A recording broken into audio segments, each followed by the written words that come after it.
Hi, I'm Suzanne Caldeira with Guaranteed Rate. This is my Fridays 5. It's where I find inspiring people either that I know or want to know and ask them a series of 5 questions so we and myself can get to know them better. The views are my own and are my guests and not necessarily guaranteed rates. So today I've got Kendall Smiley with me, who is a dear friend who truly, truly inspires me and who decided to share some time with me today. So Kendall, thanks for being on. Sure, I'm excited. Good, awesome. So we're gonna jump right into question number 1. I wanna know what inspires you. Being out in nature definitely inspires me. We have a walking path behind our house that I often kind of like just walk the dog and feel the sun on my face. And that energy from the sun always kind of sparks some inspiration along with my family, my kids. I could be walking down the street and an idea will pop into my mind. So I'm always on my notepad and putting notes into my phone, or I usually carry around a little goals book with me so that when I do get inspired, I can write it down. How did you end up getting into that, where you found that it was important to write and to be able to kind of put those thoughts on paper? You know, when you write, oftentimes what you're trying to put out there to the universe, it makes it more tangible when it's on paper. Something about pen to paper that makes it more of a reachable goal. So I've always done journal writing. I've always done goal writing for a very long time. I'm a checklist kind of bucket list girl, so it works for me. This might help us as we get into the second question. I love to ask people defining moment. A lot of people have moments or a moment that has them on whatever path that they're on. Are there any moments? I think there are probably several moments. I think the one that kind of comes up that people might be unaware of is when I first got diagnosed with breast cancer. I was competing for a bodybuilding competition, getting ready to get married, and I dislocated my shoulder, and in the same week I found a lump in my breast. So that's always a pivotal time in my life because so much was going on. I think also the birth of my son after going through chemo and radiation, which was pretty much a blessing for our whole family. And I also think the passing of my mother, was also a pivotal point in my life as far as having a great impact. She was a beautiful woman and she touched a lot of souls also. You mentioned first the breast cancer. What kept you from, maybe either putting your head in the sand or having denial? Losing it. I think that, you have to surround yourself with positive people, and the people that were around me were exceptional. I mean, even from our ice hockey team, getting together, putting together shirts for the summer league, knowing that I was getting ready to go through chemo and radiation, the support of my coworkers, definitely the people that reached out and called and sent cards and sent scarves and sent just little messages to check in. Family was there 100%.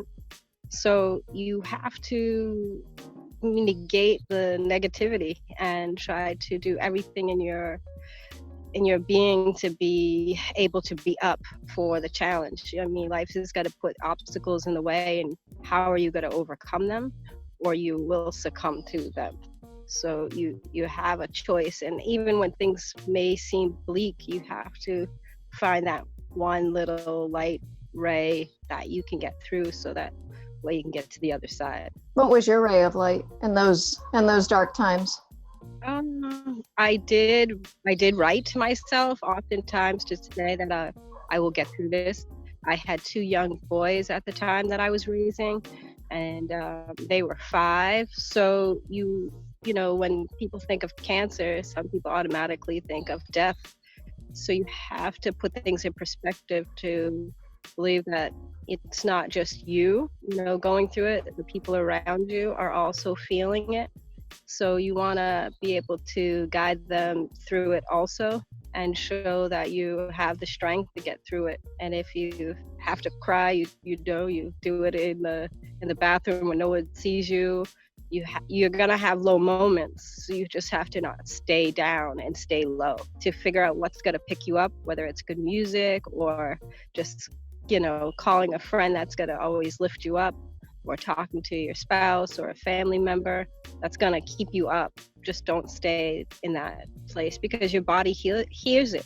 When you're low, your body hears what's happening, and it will stay there, and then that will affect you internally. Tell us about your son. That was another defining moment. Zion, when we were posed the question during chemo and radiation about children, I was older. I was in my late 30s. I had never tried to have a child, and the question came about if I wanted to have children, my husband and I.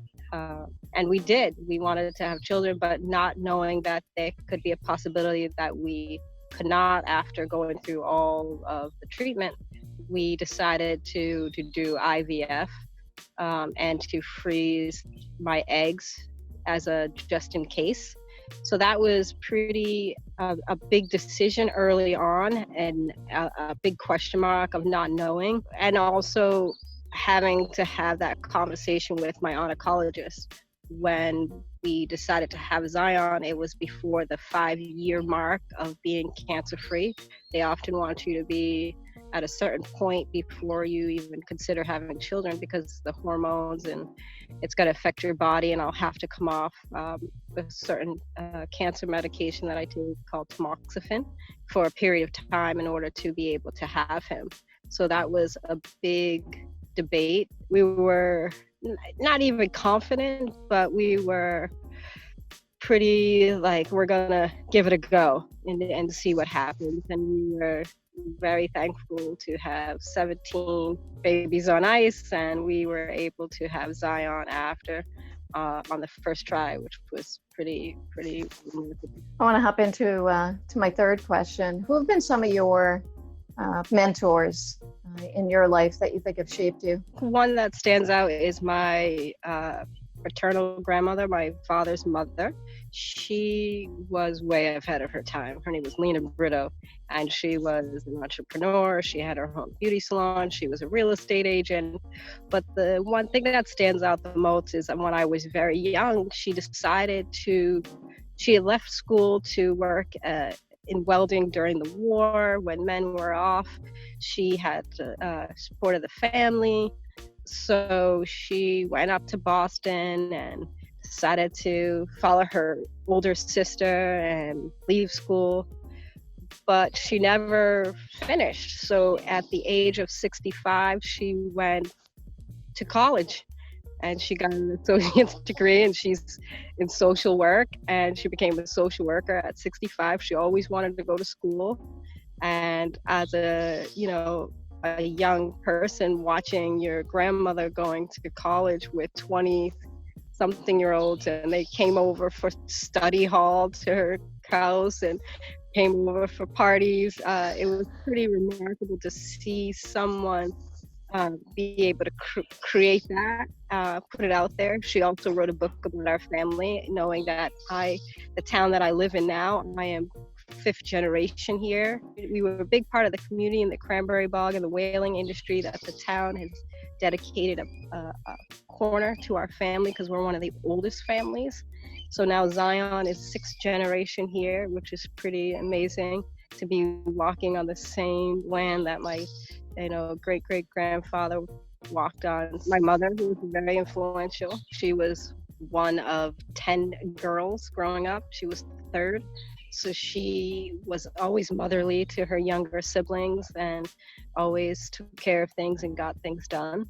And her mother, who raised 10 women, it's the trend is girl power and empowerment, and having people that are truly ancestral behind you that are gonna like push you to do things that you might not even thought that you could do. There are strong men around me also. My father is a big influence, and my grandfathers were very big influencers also. So, and my friends, you know, you attract, like attracts like. So the people that that are around you are your tribe. They're supposed to be around you, and they're the ones that give you that little to just help you get out of your comfort zone. And I think that's a good maybe segue to question number 4 that I love to ask people is what books or podcasts or maybe other things that are out there do you follow or that have really shaped you?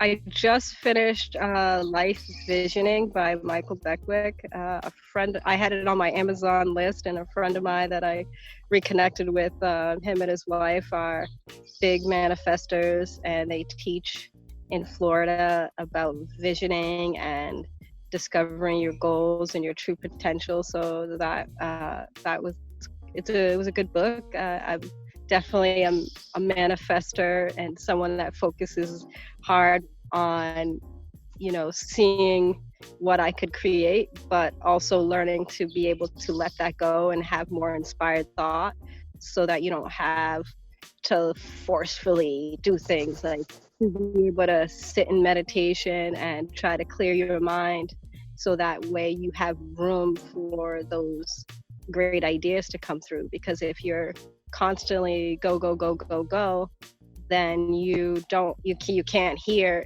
if there's anything coming in, so that you can have great ideas. Did you know that early or in your journey, or is that something that you've recently learned to still the mind and instead of the go? No, I think I've done meditation on and off for so many years. I there's not one type of meditation that I gravitate more towards than the other. Sometimes I listen to guided meditations. So I did quite a bit when I was going through treatment to listen to guided meditation to heal the body. But now trying to just listen to, you know, the sound of the air conditioning in the background, or the fan, to kind of have like a tone to help you to ease into that quietness and stillness, which is, as thoughts come in, you try to acknowledge it and just let it go, because it's the only time that you're going to allow yourself to be still, to be able to hear what you need to hear, because otherwise the day-to-day isn't going to allow you that if you don't have that quality self-care time to yourself. That's great. I want to get to the last of the Fridays 5, which is not really a question, but more to, you know, get it out there of what is it that you're creating that you can share and that you can talk about. I know you do the collective chat, and recently, I know you and I had talked about that video that just really, really moved me. But you know, what are some of the ways that maybe people can connect with you, and some of the things that you've got going on? I have always got something going on. Through the collective chat, it allows us an opportunity to talk to people about how they can go from where they are to where they want to be, manifesting, to know that they are worth it, to trust themselves. I think oftentimes that's the biggest thing. No matter what you do, is believing and trusting that you have the capability to do it. And oftentimes we get clouded by other people's opinion about ourselves, and once we stop that, we can just take off.